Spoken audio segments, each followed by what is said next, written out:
Alors comment dire? Ou plutôt, comment ne pas dire sans se taire?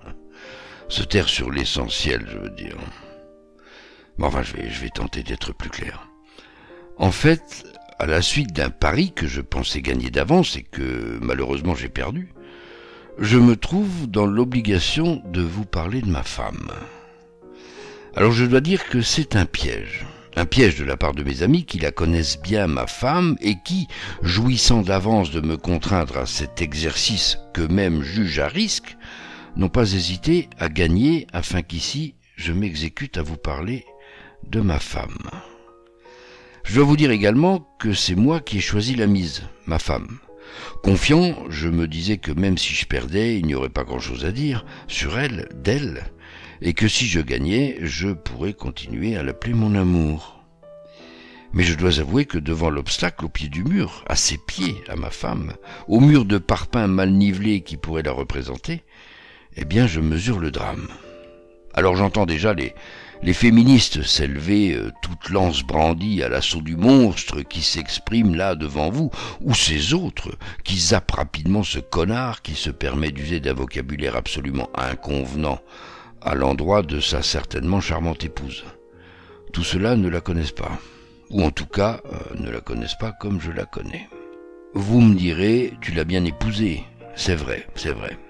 Mais bon, l'innocent qui arrose le jeune plant de brocoli pense-t-il aux terribles flatulences que lui provoquera sans manquer ce même brocoli devenu adulte et mou dans l'assiette? Ah. Et puis c'est aussi mon côté empathique, hein. Vous savez, je suis un homme simple, ainsi quand j'entre dans un bistrot, je serre la main aux ouvriers, malgré tout.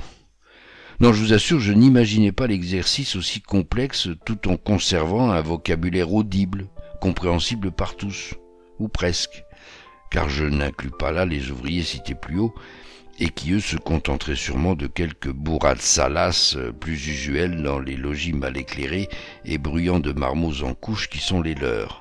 Non, j'ai une éthique. Bon, évoquons d'abord les bons côtés. Non pas ceux des siens dont il me faut faire le tour pour y faire face. Non, je parle là de ceux qui ne la desservent pas. Eh bien, je dirais qu'au moins, elle n'est pas de couleur. Alors j'entends déjà les humanistes me promettre les flammes de l'enfer en me traitant de suppôt de Marine Le Pen. Eh bien jamais, jamais, jamais je ne serai le suppôt de Marine. Beaucoup trop campé sur ses positions. Non, non, pas Marine, pas Marine. Marion Maréchal peut-être, faut voir, mais en tout cas pas Marine, non. Non, quand je dis que ma femme n'est pas de couleur, je souligne seulement sa transparence. Transparence qui n'est pas insignifiance. Ah, je m'en sers pour changer de programme télé quand la télécommande est trop éloignée, et attentionné, je veille à ce que rien ne trouble son sommeil lorsque je quitte le salon pour rejoindre notre chambre, d'où je perçois son ronflement qui m'assure qu'elle n'est pas en chemin pour me rejoindre. Chemin que j'ai pris soin de piéger en y laissant traîner quelques petits Legos, missionné lui arracher quelques cris, censés me réveiller si elle s'y aventurait.